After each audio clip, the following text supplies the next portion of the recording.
నువ్వు నిజంగా ప్రేమించావు, నువ్వు నిజంగా ఆ మనిషిని అర్థం చేసుకొని ఆ మనిషే ప్రపంచం అనుకున్నావు.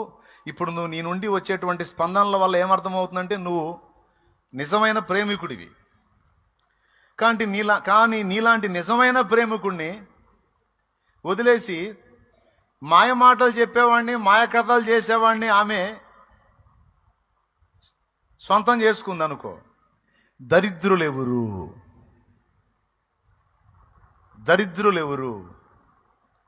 ఈ ఒక్క లాజిక్ నువ్వు అర్థం చేసుకోగలిగితే నువ్వు త్వరగా రికవర్ అయ్యి శబాష్గా ఉంటావు అనమాట, నంబర్ 1గా ఉంటావు అనమాట. దరిద్రులెవరు? రియల్ లవర్ ఎవరా? నువ్వు నిజమైన ప్రేమికుడివి, నీది ట్రూ లవ్. కానీ నిన్ను వదిలి మాయ కథలు చెప్పినవాడిని నమ్మి అవతలకి వెళ్ళింది. కొద్ది రోజుల్లో సినిమా కనపడేది, డౌటే లేదు అందులో. ఎందుకంటే వాడు మాయోడు. ఆ పై ఆకర్షణలను బట్టి మాయ చేశాడు, వశపరుచుకున్నాడు. తప్పకుండా వాడు టార్చర్ తప్పకుండా చూపిస్తాడు.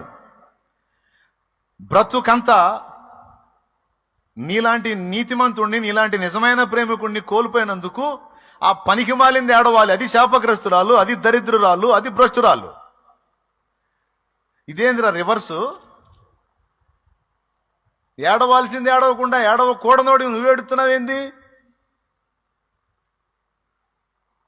నిన్ను కోల్పోయినందుకు ఎందుకురా నాకు ఈ బతుకు అనుకోవాల్సింది వదిలిపెట్టి అదో ఆమె అనుకోవాల్సింది వదిలిపెట్టి నువ్వు అనుకుంటున్నావు ఏంద్రా పిచ్చోడా? అరే ఇంత మంచి వ్యక్తిని నేను కోల్పోయానని బతుకంతా దుఃఖపడేటట్టు సవాల్కరంగా బతుకురా పనికిమాలోడా అని చెబుతున్నాను నేను.